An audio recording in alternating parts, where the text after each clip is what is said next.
Buenas tardes, bienvenidos, bienvenidas a un programa más de Praxis TV, programa de la Escuela de Filosofía de la Universidad Nacional de Costa Rica. Hoy tenemos un programa un poco diferente, hoy tenemos a dos personas invitadas de la casa, a Alan González, director de la Escuela de Filosofía de la Universidad Nacional, y desde Argentina, Mónica Heinzmann, médica, bioeticista, que también hoy nos acompaña para poder conversar sobre el tema de bioética y pandemia, reflexiones desde la bioética sobre el tema del COVID-19. ¿Cómo estás, Mónica? Hola, buenos días, un gusto realmente, Esteban, compartir este rato con ustedes, contigo y con Alan. De más está decir que para mí es un placer reencontrarme con ustedes porque me siento también muy cercana a la escuela de filosofía. Realmente las veces que he podido compartir para mí han sido de un gran enriquecimiento y me siento como que siempre estamos entre amigos y que he aprendido mucho con ustedes, así que eso espero, seguir aprendiendo y compartiendo lo que tenemos también juntos para poder aportar en nuestros campos. Así que un gusto realmente.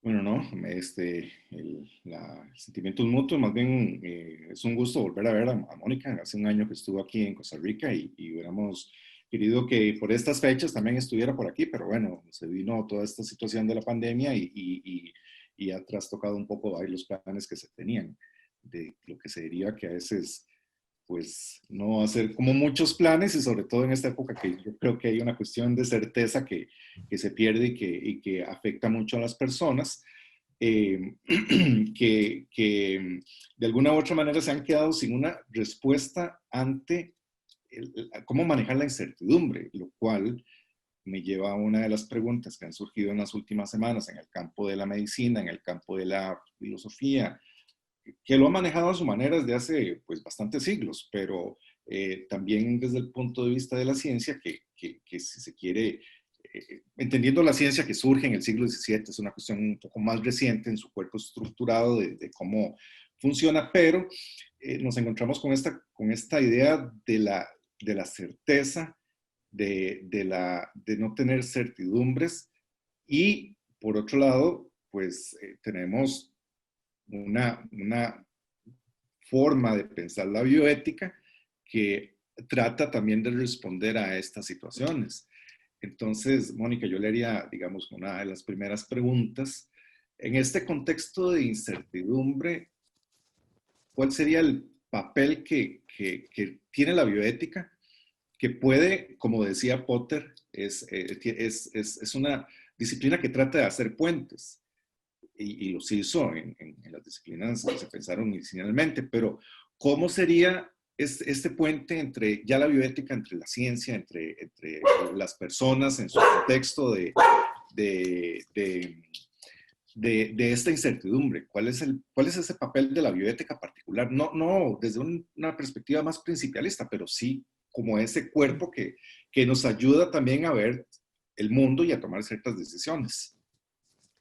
Bien, interesante la reflexión inicial acerca de la incertidumbre, porque creo que si algo puso en luz esta pandemia es el grado de incertidumbre en la que vivimos, porque todos nuestros programas, nuestros proyectos volaron por el aire, nos quedamos expuestos a justamente la incertidumbre, la intemperie y la vulnerabilidad, de una manera muy fuerte también, en cuanto a que nos damos cuenta que un pequeño microorganismo pudo poner de rodillas al mundo entero. Y bien, pero ¿cómo llegamos hasta aquí? Y ahí viene también la necesidad de esta conexión que tú dices con la bioética más que nunca. ¿Por qué? La bioética surgió el siglo pasado cuando empiezan a desarrollarse digamos, todo lo que es la ciencia en cuanto a la biotecnología, y se empezó a ver cómo la posibilidad de la ciencia en sus desarrollos podía llegar a poner incluso en duda la existencia de la civilización humana, porque en su desarrollo podría llevarse puesta, digámoslo simplemente, a la civilización, a la vida. Queremos desarrollos y avances científico-tecnológicos pero que pueden llegar a complicar la realidad global de la vida. Es decir, llegamos a esta pandemia no porque sí, este virus no salió, no cayó del cielo. Es decir, llegamos a este punto porque, como lo decía muy bien Jaime Breil, que es este epidemiólogo ecuatoriano, la mesa estaba servida. El grado de inestabilidad biológico era crítico. Las deforestaciones, todo lo que se ha hecho como daño a los ecosistemas, la expoliación hacia la naturaleza, creernos que podemos usar de la naturaleza libremente y sin ningún problema, puso de manifiesto una situación muy crítica a nivel de ecosistemas, cambio climático, todo lo que reconocemos como crisis ambiental, y en ese momento explota esta zoonosis. También podría haber sido, porque hay quien piensa, y no sin asidero, que esto podría haberse digamos, originado en un laboratorio o en un escape de un laboratorio. Pero también allí nos tendríamos que preguntar, ¿y cómo la ciencia pudo haber llegado a este punto? ¿Cómo el desarrollo científico? ¿Bien? Entonces, vuelvo. Si la bioética nació en sus comienzos cuando empieza a desarrollarse la era biotecnológica, justamente Potter la pensó como un puente, ¿no?, entre las ciencias duras, la biotecnología y la reflexión acerca de lo que hacemos. Bioética es pensar, reflexionar acerca de qué hacemos, ¿bien? ¿Qué hacemos con nuestra vida, con la vida de los demás? O sea, es una reflexión, un pararse a pensar, ¿bien? Entonces, si hoy estamos como estamos, creo que más que nunca necesitamos de la bioética. Necesitamos la bioética como un lugar que ya tiene metodologías, herramientas, tradiciones para poder reflexionar acerca de lo que hacemos. Esa sería como mi primera aproximación, Alan, a tu pregunta, ¿verdad? Y bueno, Claro, también la de la filosofía, o sea, reflexión, la bioética, soy médico, estudié bioética y soy bioeticista, tuve que valerme de las herramientas de la filosofía para poder hacer la reflexión, ¿verdad? Entonces es el momento también de la bioética y del pensar de la filosofía que nos enseña a pensar, para que paremos de alguna forma y repensemos. Si hemos llegado hasta acá porque hemos vivido así, algo estamos haciendo muy mal. Entonces, volvamos a dar las cartas, o sea, mezclemos, como se dice en el juego, mezclemos y veamos cómo seguimos para adelante, qué mundo queremos. Parémonos a pensar, y creo que este parate de la pandemia lo vamos a tener que considerar como eh, un mensaje de aprendizaje. Por algo estamos parados y confinados en nuestras casas, en nuestros lugares, porque es hora de que pensemos, si no podemos seguir así. Si hemos llegado aquí de esta manera, bueno, para adelante pensemos qué hacer mejor. Ese sería como mi primera aproximación a tu pregunta. a mí me llama la atención un poco el hecho de que se piense como en áreas separadas el conocimiento. Por un lado tenemos la preparación técnica y bastante exhaustiva que reciben los y las profesionales de salud, eh, pero por otro lado la poca preparación en ética que se da, digamos, en estas disciplinas.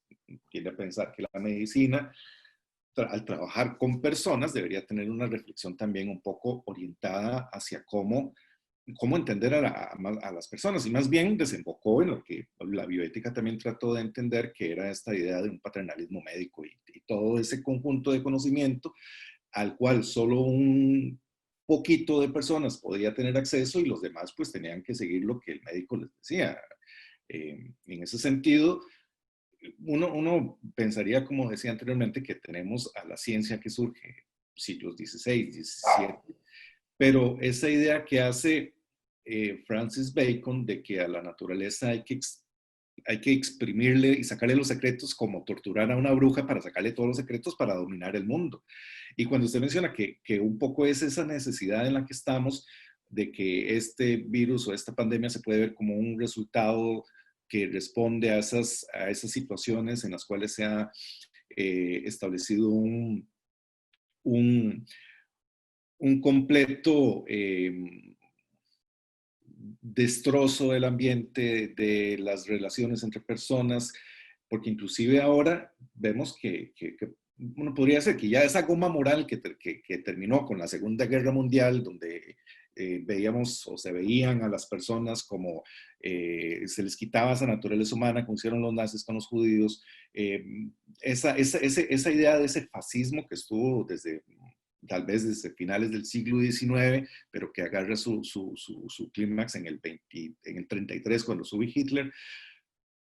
Hoy tenemos ese discurso y está en todo lado. Lo vemos en los políticos, lo vemos en las personas que responden a través de redes sociales. Entonces, nuevamente, pensando en ese puente que debe entender la bioética con esas disciplinas, efectivamente yo pienso que la bioética lo hizo, pero ¿cómo se tiende el puente con las personas? Que en este momento creo que a veces me parece que la bioética debería replantearse los puentes que tiene que tender ahora. Creo que hay mucha polarización en la sociedad, en las profesiones científicas, en las disciplinas. A veces como que se pierde ese criterio en el cual yo hasta aquí hablo porque este es el conocimiento que tengo, a partir de aquí usted es el que sabe de esto, pero ahora se entrelapan, entonces como que todo el mundo se vuelve experto y ya no es una cuestión solamente a nivel de redes sociales, sino que también es de profesionales. Y eso también complica mucho el poder visualizar soluciones a una situación tan inédita. Si bien pasó con la gripe española, pero quizás el tema fue diferente. Era un capitalismo inicial. Teníamos 20 años digamos, donde muere la reina Isabel, la reina Victoria de Inglaterra, 1905 más o menos, termina la época victoriana. Es ese proceso de industrialización. Nos toma 15 años. Viene viene la Segunda Guerra Mundial, la Primera Guerra Mundial, la gripe española, pero el capitalismo no era tal. Si bien la crisis del 29 es complicada, pero se sale muy rápido. No sé si por la Segunda Guerra Mundial, probablemente sí, pero no pensemos que ocupemos otra guerra para arreglar el caos económico que estamos en este momento teniendo con esta pandemia. Bien, es complejo enfrentar esto. Me quedo con una parte de lo que comentaste acerca de que la bioética en su función, en su historia y sus posibilidades de llegar a la realidad de la gente. En realidad la bioética surge con Potter, ya había tenido antes un pródromo con Fritz Yardt, antes incluso entre las dos guerras en Alemania, como la idea de una relación, digamos, entre la ciencia y la posibilidad de reflexionar acerca de lo que se hace, ¿verdad? Pero pasó rápidamente al orden biomédico. Si hoy le preguntas a cualquiera acerca de la bioética y te dirá relación médico-paciente, principio de la vida, final de la vida, ética de las investigaciones, o sea, todo queda como en el mundo de los médicos. Y en realidad, la bioética originalmente fue pensada como una disciplina que nos ayude a la supervivencia de la especie y de las especies, ¿no? De la comunidad biótica. ¿Okay? Entonces ese fue su origen, digamos, las relaciones entre todo lo que es vida, entre los seres vivos y los humanos y todo lo que existe como comunidad de vida. ¿Bien? Creo que en este momento, en Latinoamérica sobre todo, donde la bioética llega desde la década del 80, se encuentra con otras realidades muy distintas de la realidad americana, con la pobreza, la inequidad, la injusticia, las comunidades avasalladas y todo lo que conocemos. Entonces se da cuenta que tiene también una vertiente social y estamos transitando muy tímidamente todavía la vertiente social de la bioética. Y hoy en día te diría que hay muy pocos bioeticistas y menos bioeticistas que se dediquen a la parte social de la bioética, que puedan llegar a ser los nexos de comunicación en cuanto a toda la realidad. Y no solo eso, hasta en la formación de los médicos hay escuelas de medicina o escuelas de salud que no le dan lugar a la formación en bioética. O sea, yo enseño bioética en escuelas de medicina, pero no en todas pasa lo mismo, y creo que no solamente necesitan formación bioética los médicos, sino que todos deberíamos tener esa posibilidad. Todo me refiero a cualquier persona humana, tener la posibilidad de tener alguna herramienta para reflexionar acerca de lo que hacemos con la vida, ¿verdad? De nuestras posibilidades acerca de lo que trabajamos en el ámbito de la vida y más aún en el orden de lo científico, ¿verdad? No sé si respondo a tu pregunta de una Claro, manera totalmente. abarcativa, pero probablemente al menos una introducción. No, no, totalmente. Yo no sé, Esteban, si hacemos el corte. Sí, vamos a hacer un, un pequeño corte, ¿verdad? Y ya regresamos a Praxis TV. Ya volvemos.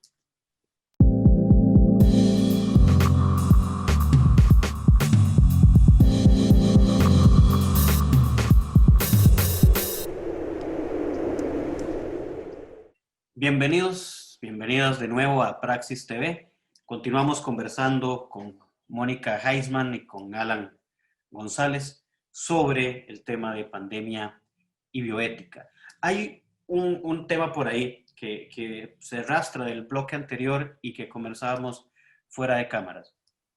Y es la reflexión situada desde la bioética en América Latina, esas diferencias que pueden haber entre las reflexiones de la bioética en América Latina y las reflexiones en los países anglo o en Europa y demás, ¿verdad? O sea, no solamente estos países.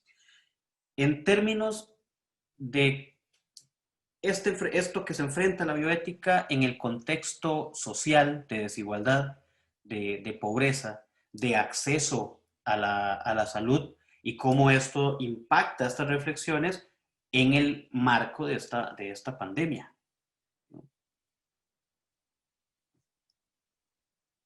Mónica, ¿cómo podríamos entonces, o qué Bien, opinaría respecto a esta yo relación? les comentaba en el bloque pasado que la bioética surge en el ámbito anglosajón y después, desde hace 40 años, 50, llegó a los países periféricos, pero el contexto era tan diferente con respecto a la inequidad, a la injusticia, a la falta de acceso a los recursos, sobre todo a los recursos de salud y a los recursos de la vida, que la bioética adquirió un tinte de bioética social. Y podríamos decir que en los países anglosajones, sobre todo en Estados Unidos, se quedó como ética biomédica. Yo no la llamaría bioética como tal, sino ética biomédica, que es la ética que se ocupa de las relaciones en salud. Y las relaciones en salud, en investigación, etc.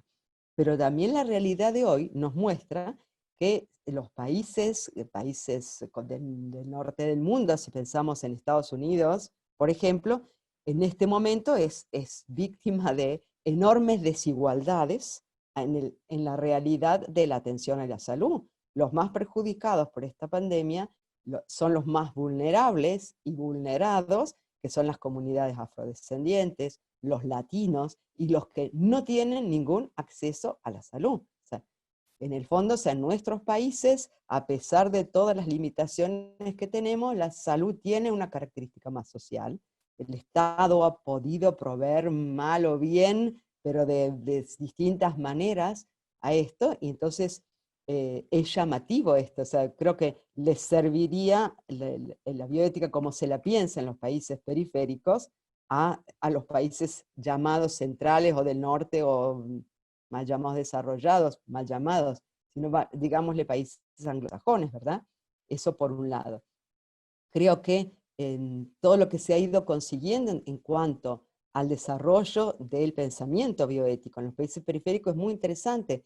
En Latinoamérica hablamos de bioética de intervención, de bioética de protección, bioética del cuidado, ecofeminismo, en ética. También yo trabajé el tema de bioética desde las víctimas, trayéndola desde la ética de la liberación de Enrique Dussel. O sea, también podríamos decir que el mismo buen vivir, esta construcción paradigmática que está desarrollándose en la América Latina, también necesita una nueva ética, una ética que nos ayude a una mejor convivencia, que es lo que busca digamos, el desarrollo del buen vivir. Entonces, en ese sentido, creo que estamos aventajados, por un lado, en cuanto a las construcciones desde el punto de vista teórico.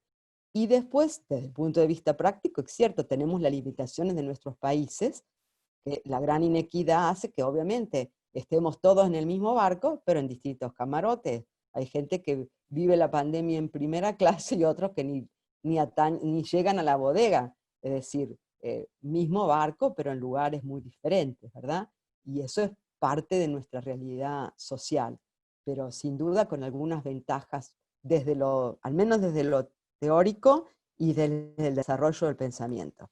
No sé si contesto del todo a tu pregunta, pero hasta allí me parece que es una manera de también hacer conocer en qué estamos como mundo bioético. Y por otro lado, una cosa más, las cuestiones ambientales, todo lo que hace a la bioética y ambiente y salud, han sido mucho más trabajadas y desarrolladas en nuestro contexto de países periféricos, justamente porque aquí es donde vienen a explotar la naturaleza, donde somos fuente de recursos, nuestros bienes comunes son tomados como recursos por los países centrales, más que los países hoy en día el poder está en las corporaciones y no en las naciones, pero las corporaciones surgieron desde los países del norte, de los países más ricos, ¿verdad? Y ellos son los que vienen a explotar nuestros bienes comunes, y los movimientos socioambientales han desarrollado todo también una expresión en donde también la bioética es parte. Yo me reconozco militante y activista de una bioética social y comprometida con la defensa de la comunidad de vida, y somos muchos los que estamos trabajando en esto. Yo creo, Mónica, que efectivamente uno de los valores que tiene la bioética, particularmente en ese entrar a principios de los 80 en América Latina, es que entró de una vez con condiciones que no existían en los países en los que se origina, como usted lo dice. Y Estados Unidos desarrolla su máximo pico de potencia en 1955, 1956, pero en los 70 era como ese empezar con esa visión de un sueño americano, un poco más pensando ya en la confianza a la tecnología, y la bioética, ahí es de donde se nutre, con esa visión de mundo diferente que la que nosotros tenemos. Pero hoy por hoy, como usted lo indica, 40 años después, en este momento, en el 2020, con esta pandemia, se ha visto que una reflexión social de la bioética creo que es la que mejor puede ayudar no solamente a la toma de decisiones a los profesionales de salud, que quizás ese es el problema que han tenido países como Estados Unidos, algunos países europeos, en la reflexión de la bioética, porque no se piensa, como usted bien lo dice, más allá de la relación entre, básicamente en una bioética médica, en una ética médica, básicamente. Ética biomédica, así es. Exactamente. América Latina sigue siendo una de las regiones más desiguales del mundo. Lo es. Hay mucha pobreza, hay riqueza concentrada en muy pocas manos. En general, desde México hasta Argentina, esa es la tónica. En estos momentos de pandemia, de este COVID-19, ¿cómo, nuevamente, cuál es la principal ventaja que desde la bioética, desde una bioética social, tenemos para resolver las cosas? Y yo creo que sí se tienen las herramientas para resolverlas, y mucho mejor que un enfoque original de la bioética. No como la propuso Potter, pero sí en la forma en la que después se asimiló por los países anglosajones y algunos otros países llamados potencias.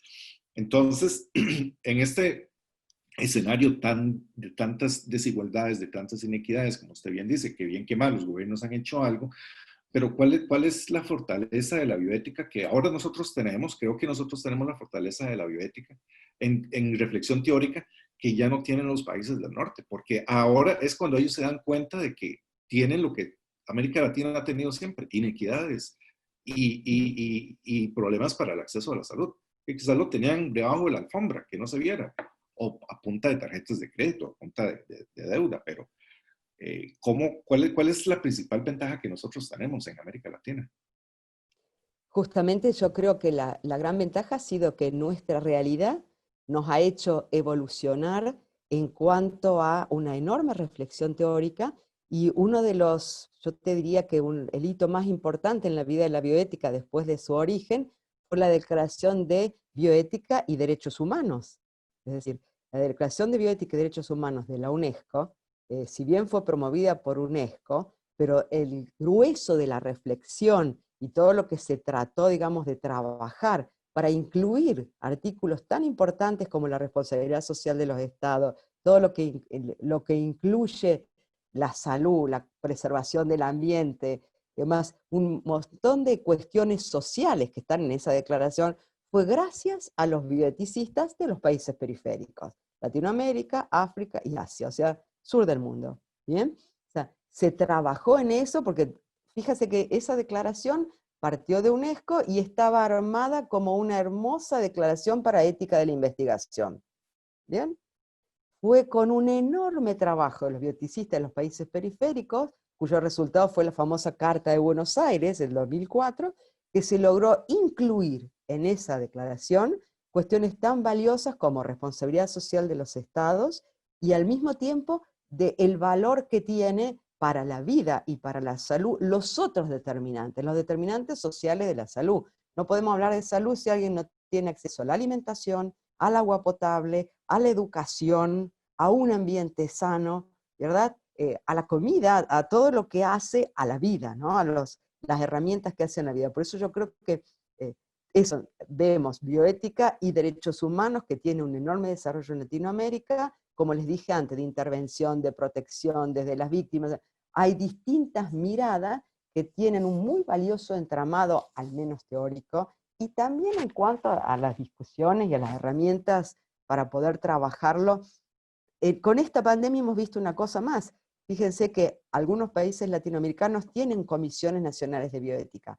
En este momento, en mi país eso no existía, pero se ha logrado que desde el gobierno, dada la situación, se pida el auxilio, la asistencia de la bioética, de una comisión de bioeticistas como asesores para la toma de decisiones. O sea, se está viendo también desde los lugares de poder, desde el ejecutivo y el legislativo, la necesidad de gente que pueda aportar herramientas de deliberación y de diálogo, que son digamos, el fundamento de la bioética. Por otro lado, es cierto que la bioética tiene muy poca prensa, los bioeticistas somos muy pocos, y poca gente se dedica a ello porque no da muchos dividendos, da muchos problemas, pero, digamos, es poca la gente que puede vivir de esto si queremos.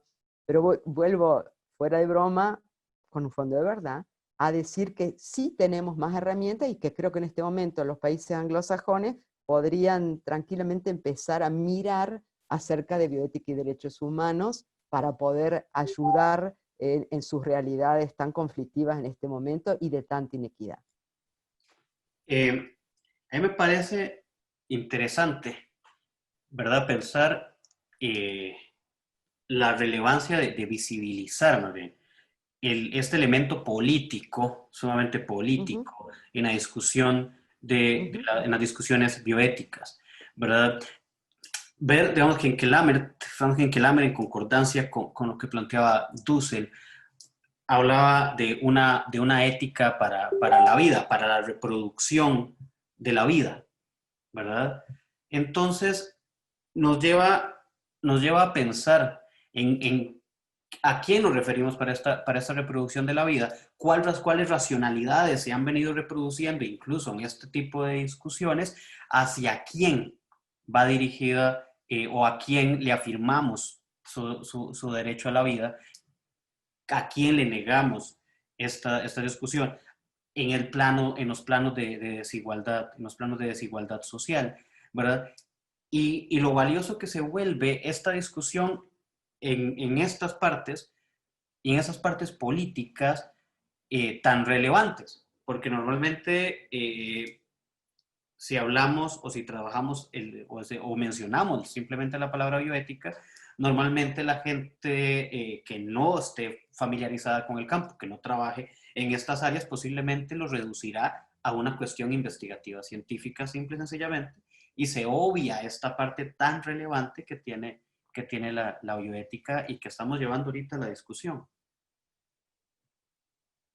Yo creo que un poco es que también, como bien lo decía Mónica, quedó esa idea de finales de mediados de los 70, principios de los 80, de una ética médica. Entonces, creo que hoy por hoy La ética o la bioética no puede entenderse como una cuestión que se reduce a al mero ejercicio de la reflexión ética en la medicina. Un poco, a mí me parece que esta pandemia también ha demostrado algo, y es que la salud ya no es un asunto meramente de los profesionales de la salud.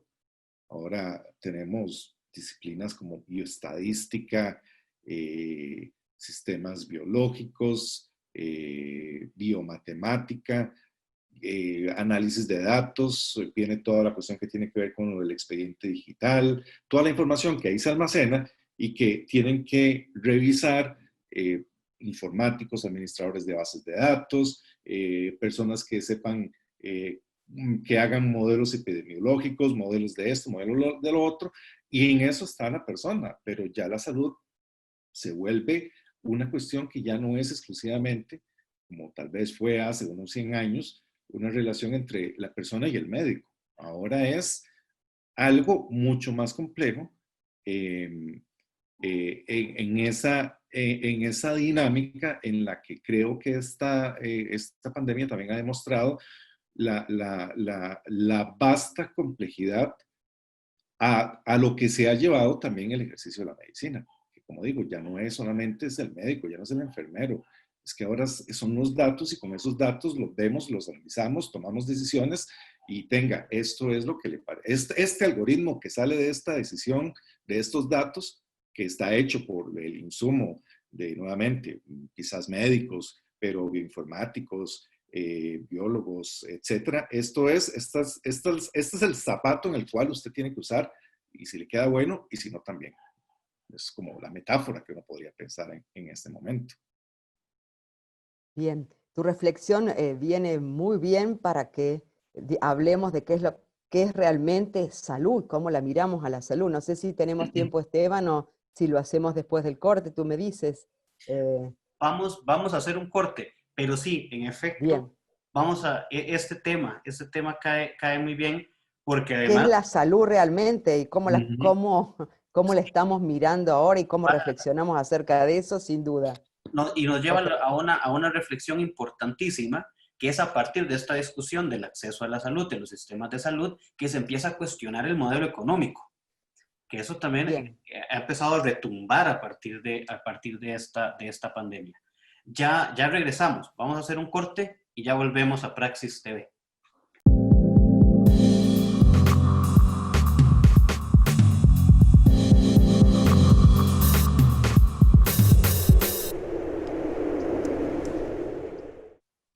Bienvenidos, bienvenidas de nuevo a Praxis TV.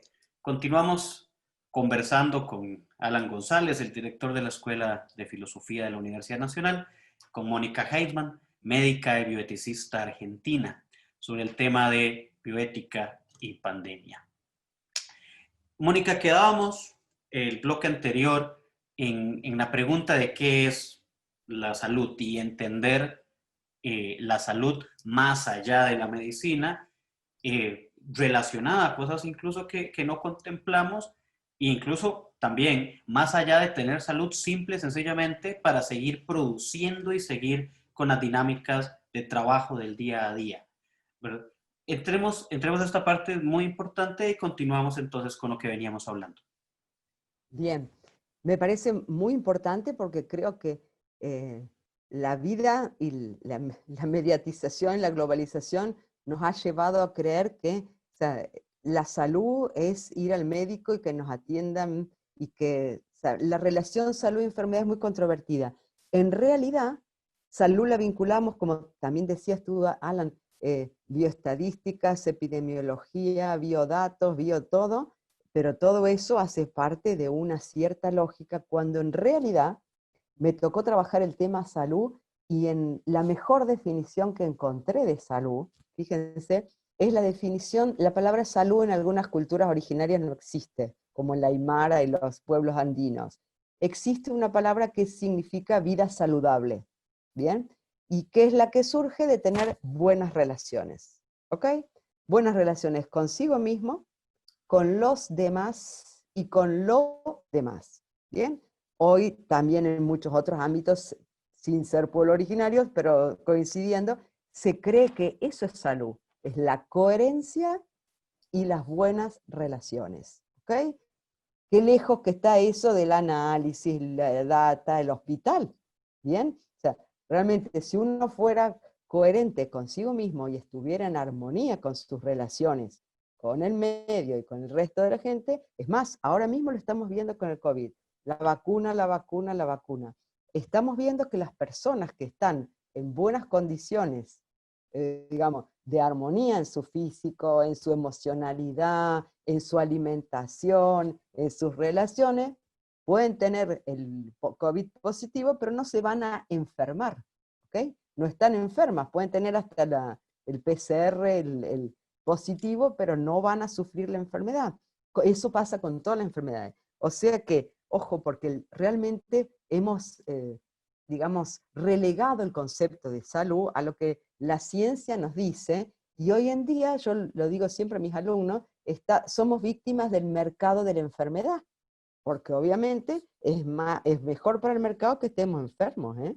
Porque vendemos más insumos, porque comercializamos más productos farmacéuticos. No por nada la industria farmacéutica es la segunda en el mundo en mover finanzas, después de la industria armamentista. Y hoy en día, con el tema de que el poder ya no está en las armas, sino en colonizar nuestras mentes, es la verdad, la psicopolítica, biopsicopolítica, ya ni armas necesitan. Entonces está bueno tenernos mansitos y en lo posible bien controladitos con todos los fármacos y todos los estudios y todo el mercado de la enfermedad.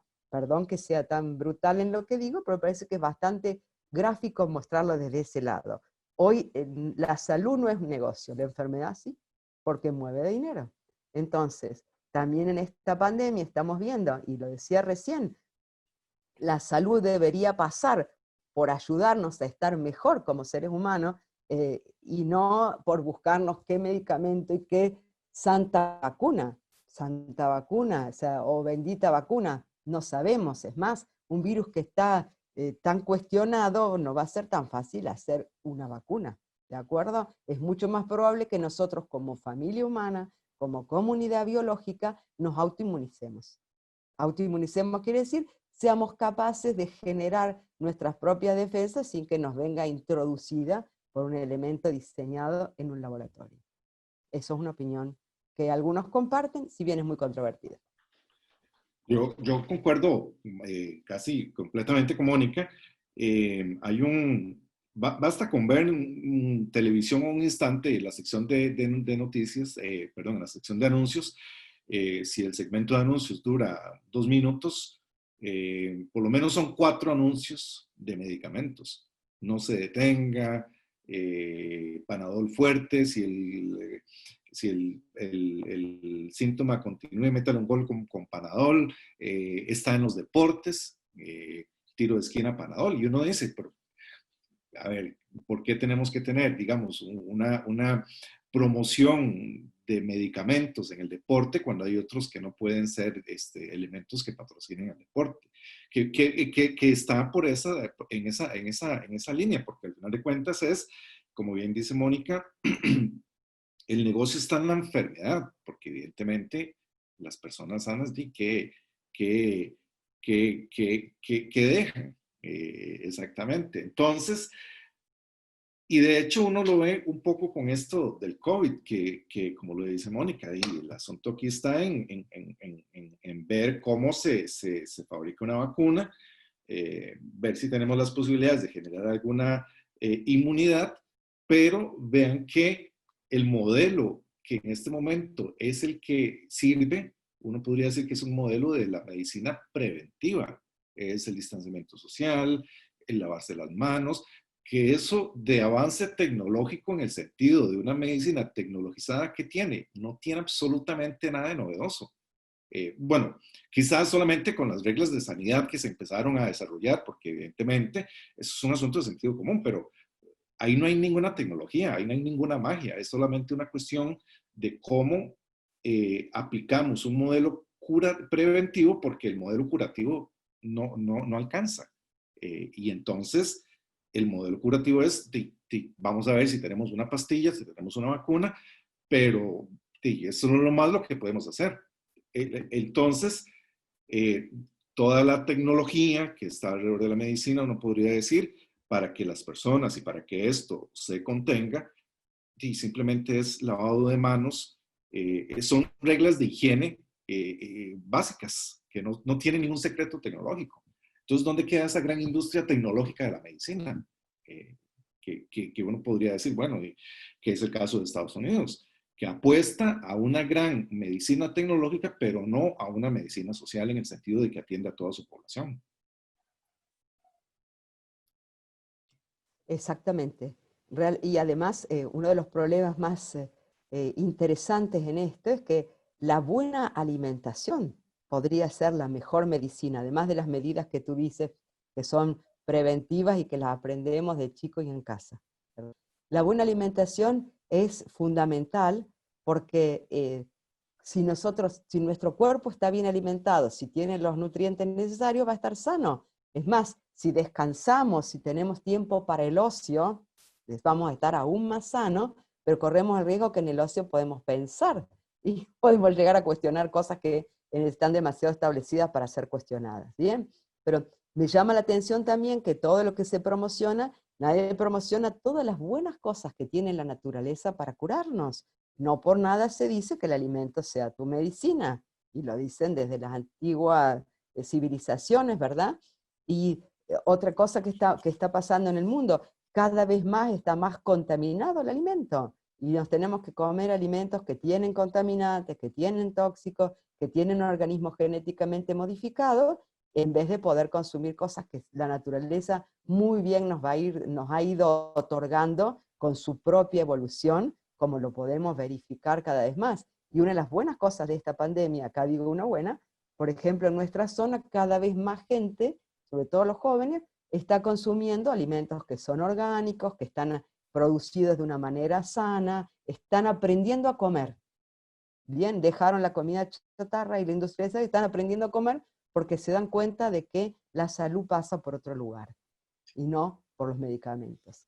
También hay una cosa ahí, ¿verdad? Que es importante, porque en el marco de esto que aportamos, viene un tema que veníamos hablando, porque entonces cuando hablamos de tener acceso a la alimentación, de tener acceso al ocio, de comida saludable, también recae en quién tiene acceso a esto. Cada vez es más caro comer de forma saludable. Vemos, por ejemplo, acá en Costa Rica una canasta básica que saca los alimentos más saludables de la canasta básica y se les añade un impuesto, ¿verdad? Casi que se confiere la idea de productos saludables a la idea de productos de lujo, ¿verdad? O productos no esenciales para el consumo de las personas. Vemos la relación entre empresas de producción de alimentos y de agroquímicos, que son las mismas que nos producen los medicamentos que nos van a vender para curarnos lo que nos provoca comer, lo que ellos mismos nos venden, ¿verdad? Entonces, hay todo un tema acá donde incluso eso que nos venden es lo más barato y es lo que consume la gente que tiene menos posibilidad económica de acceder a alimentos sanos y saludables, ¿verdad? Entonces, el mismo cuestionamiento que nos genera el virus en el término del consumo de medicamentos y en el término de consumo de productos saludables, también nos tiene que llevar a cuestionar quién tiene acceso a estos alimentos. Exactamente. Y fíjate que muchas de las cosas que consumimos y que la industria nos lleva a consumir son productos adictivos. Digamos, cuanto más sal y más azúcar y más grasas tienen, producen adicción. Entonces, más necesitas comerlos porque te generan un mecanismo de adicción y más necesitas comprarlos, cosa que no pasa con otros alimentos más naturales. O sea que estamos casi como obligados, porque genera adicción, a comprar ese tipo de alimentos. Es bastante extraño. Extraño, pero por el otro lado es una estrategia de mercado. ¿Bien? Es una estrategia de mercado que también decide cómo tenemos que comer. ¿Bien? Y nos saca la posibilidad de la autodeterminación de qué comer. ¿Bien? El tema de la soberanía alimentaria es un tema que también lo trabajamos mucho en bioética, o sea, poder como pueblos, como comunidades, decir y decidir cómo y qué queremos comer y cómo tiene que estar producida nuestra comida. Fíjate si no hay más derecho o más humano que eso. Podemos dejar de hacer muchas cosas en la vida, pero no dejamos de comer. Entonces, el tema de la alimentación es algo muy serio y no solo muy serio, sino que realmente tenemos que reconquistar ese territorio, reconquistarlo como comunidad humana, reconquistar nuestra autodeterminación en cuanto a qué queremos como salud, y empezando porque queremos como comida, que queremos como ambiente. Y bueno, y esto vuelve a lo que conversamos al principio, ¿no? Que somos parte de la trama de la vida. Si nos vemos como comunidad, si nos vemos como, no solo como comunidad humana, sino comunidad con todo lo que existe viviente, tenemos otro tipo de interrelaciones y seguramente más saludables.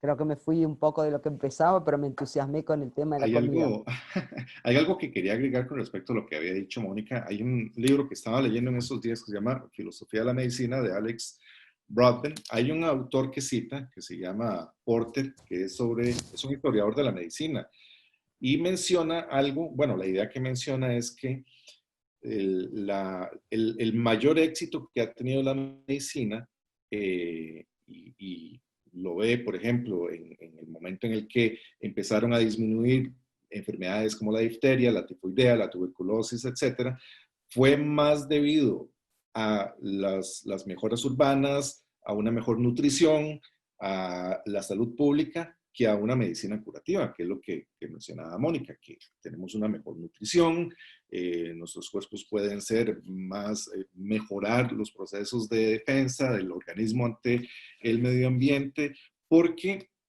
yo creo que desde que existe homínidos y después homininos, homininos y después homínidos, pues siempre han existido enfermedades, siempre somos agentes biológicos que estamos expuestos a enfermedades. Estuvo la peste antonina, por ejemplo, que se supone que fue un brote de la peste negra ya en la época de los romanos.